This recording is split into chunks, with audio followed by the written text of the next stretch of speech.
Hello everyone, it's Seth, probably better known as Saffron Olive from MTGGoldfish.com, and we are back here with another edition of Much Abrew About Nothing. So a while ago on Budget Magic, we played a pretty sweet Mono White Emeria control deck in Modern. So this is the upgraded version of that deck. So the upgraded version of Mono White Emeria is blue-white, and it definitely has a lot of advantages over the mono white version. I thought the mono white version was really good, but if you were going to go and play this at a GP or an SCG Open, or if you just want the absolute best version of the deck for an F&M, I would definitely go blue-white over mono white. So let's break down the deck. It's been a while since we played it, so we might as well go through all the cards. Of course, the namesake card, Emeria the Sky Ruin. Everything in our deck works around this land. This is the most important card in our deck. It provides this unbeatable late game advantage. So this is a land. It taps to add 1 white mana. It enters the battlefield tapped, and at the beginning of your upkeep, if you control 7 or more planes, you may return target creature card from your graveyard to the battlefield. So you get to reanimate something for free every upkeep if you have at least 7 planes on the battlefield. We just get this unbelievable late game advantage by reanimating for free every turn. Creature-wise, we have a bit of a motley crew. A lot of these creatures were in the original deck, but obviously some weren't. So we get 3 Lone Missionaries. It is a 2/1 for 1 and a white. When it enters the battlefield, we gain 4 life. So this is a way to stabilize against aggro decks. Like I said, we have an unbeatable, or almost unbeatable late game, but we want to make sure we live long enough to get there. Lone Missionary is a big part of it because it just gains us 4 life all at once. And as you'll notice, a lot of these creatures have some utility with Emeria too. So even if we get to 7 planes and Emeria active, sometimes we will choose to reanimate a Lone Missionary because we need that life gain again if we're close to dying, just to make sure we stay out of burn range or whatever. For Wall of Omens. Wall of Omens, great one. Keeps us cycling through our deck. It's a 0/4 for 1 and a white. It's a wall, so it has Defender. When it enters the battlefield, we draw a card. So Wall of Omens, sometimes we get this one back with Emeria. Just because we want that extra card in our hand, it turns Emeria into a land that says draw an extra card at the beginning of your upkeep if you have a planes, or 7 planes. And it's another good early game creature. It just locks down the ground against anything aggro. Court Husser, one of the new additions. Obviously, it's a blue card. Court Husser is super sweet. It is 3 mana, so 2 and a blue, 1/3 with Vigilance. When it enters the battlefield, you get to anticipate. You look at the top 3 cards of your library, put 1 in your hand, the rest on the bottom, and you have to sack Court Husser unless you spent white mana on it. So you can't just pay all blue mana.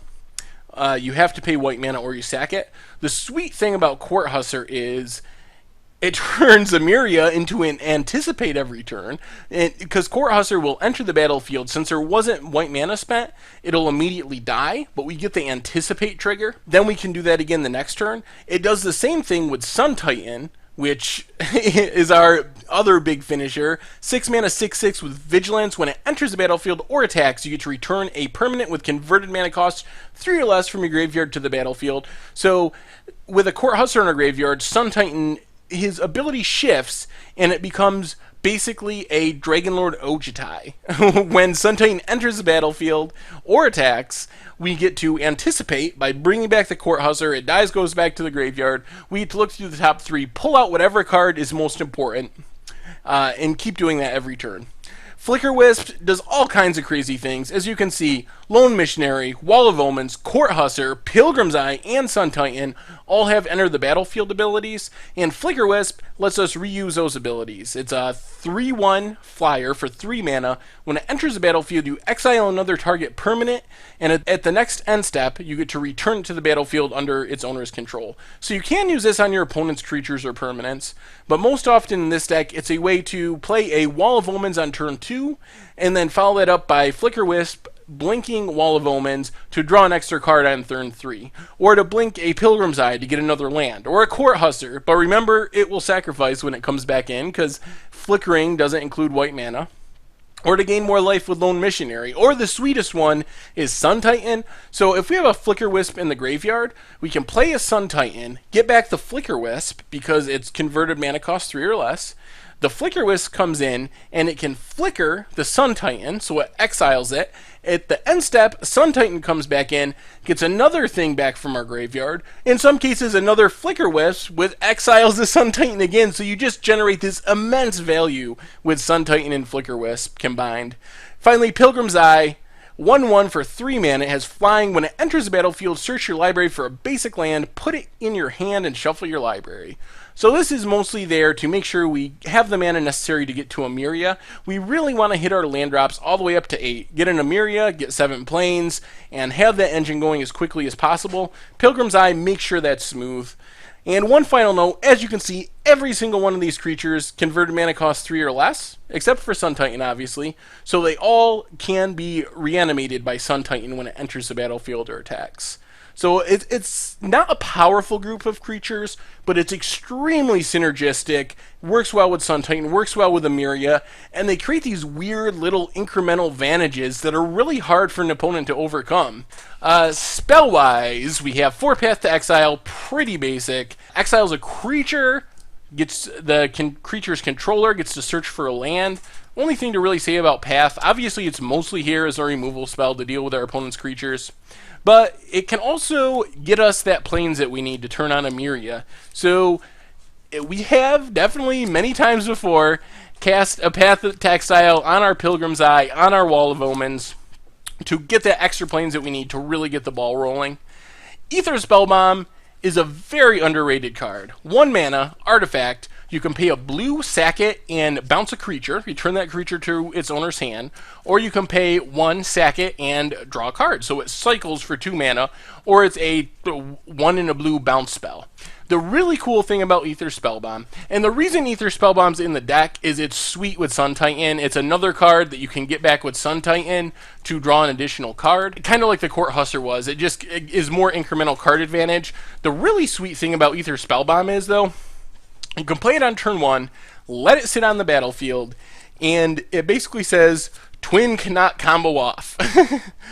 Because you can just wait, and in response to an opponent putting a Splinter Twin on a Deceiver, Exarch, or Pestermite, you can use the Aether Spellbomb, bounce a creature, and fizzle the combo. So it can't be countered because it's just sitting out on the battlefield. It gets around to spell. It's really good for that. So I've been very impressed by Aether Spellbomb in this deck. Mortipod, another essential synergy piece. 2 mana, artifact equipment, has Living Weapon. So when it enters the battlefield, you get a 0/1 Germ token. An equipped creature has +0/+1, and you can sack it to deal 1 damage to creature or player. So Mortipod, it can pick off some things. It can pick off a Dark Confidant on turn 2. It can pick off random tokens. There's actually a decent amount of Grim Lavamancer. There's a decent amount of X1s floating around Modern.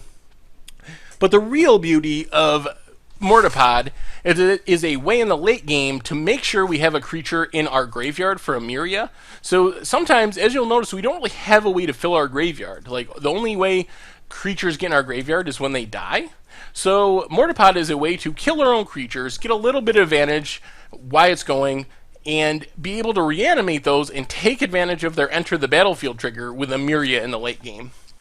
And now we're getting to the parade of blue cards, which make this version of the deck better than the original. Detention Sphere, it is just basically a strict upgrade on Oblivion Ring or Banishing Light, because it can hit multiples of the same thing. The big advantage is when your opponent plays and flashes back a Lingering Souls, Detention Sphere takes care of all those tokens. When Banishing Light or Oblivion Ring, it just looks horrible, so it takes up that slot in the deck.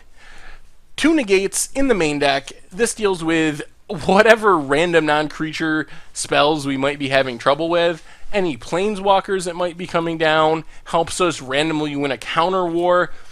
It might seem weird to have them in the main deck, but it's a very good card in this deck. We have such dominant late game and want to make sure we can get there. Sometimes just countering an Atarka's command is the difference between us getting back creatures from our graveyard, gaining some life, and winning the game. So it's a way to make sure that we get there, and it's very good at doing that job. Ojutai's command, Another really sweet one. So you probably know this from standard. 2 a white and a blue. Choose 2. Return target creature with converted mana cost 2 or less from your graveyard to the battlefield. You gain 4 life, counter target creature spell, or draw a card. So the sweet thing about this one is it's another great stabilization spell.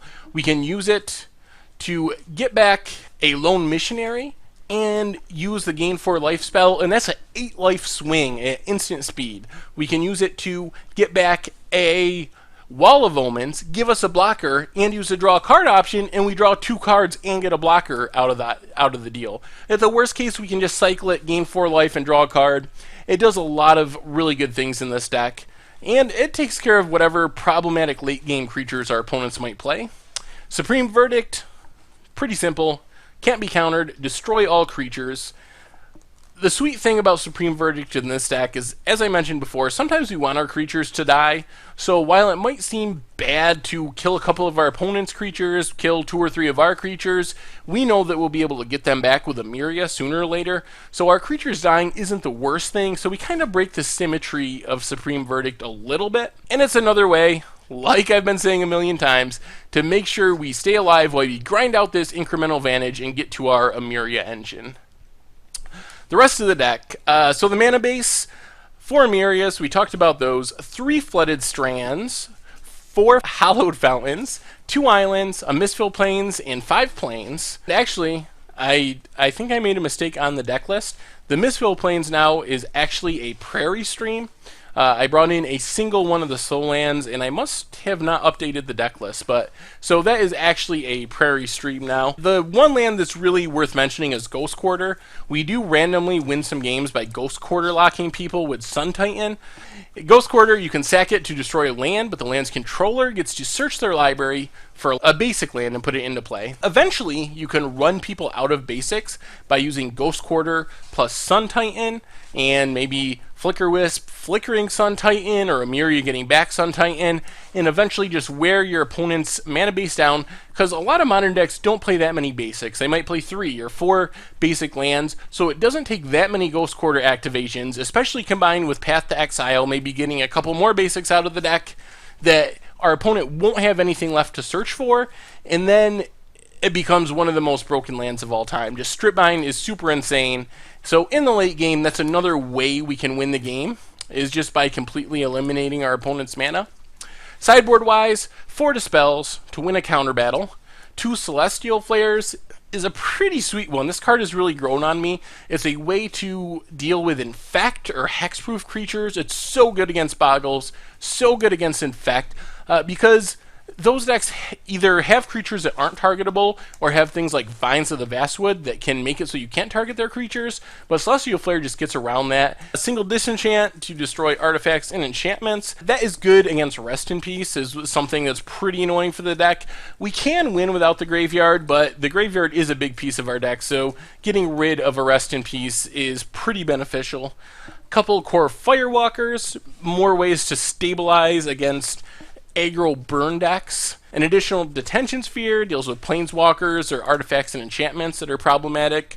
2 more Dismembers comes in mostly against Twin, but it also comes in against like Merfolk. And another Supreme Verdict, also for Merfolk, any mid-rangey, creature-heavy matchups. So this deck is very good. As you'll see, we go through a Modern League with it, which is fairly competitive on Magic Online. The leagues are basically the new daily events. And this deck not only holds its own, but I think it's like a real competitor in Modern. It doesn't have very many bad matchups, and it can basically be anything. Probably the weakest matchups are dedicated combo decks, especially pre-board. Post-board, when you get the Dispels, it can help, but something like Ad Nauseam or Scape Shift to some extent, those type of decks can be challenging. Otherwise, we grind creature decks into oblivion. We can take care of things like Twin with our Pass and our Ether Spell Bombs. We can beat up on aggro decks because we have so much life gain, and we're very good at stalling out the game. And our late game is better than basically anyone's in the format. I think once we get our engine online, I think, other than things that are casting Eldrazi, we have the most powerful late game in all of Modern. Anyway, make sure to check out mtggoldfish.com. You can read the article about the deck. Check out all my other articles. We have decks, prices, a metagame strategy, basically anything and everything you can want for Magic the Gathering. And if you enjoyed the videos and all of our other great videos, make sure to subscribe to the YouTube channel so you are up to date whenever something new comes out. Thank you all for watching, and I will talk to you soon.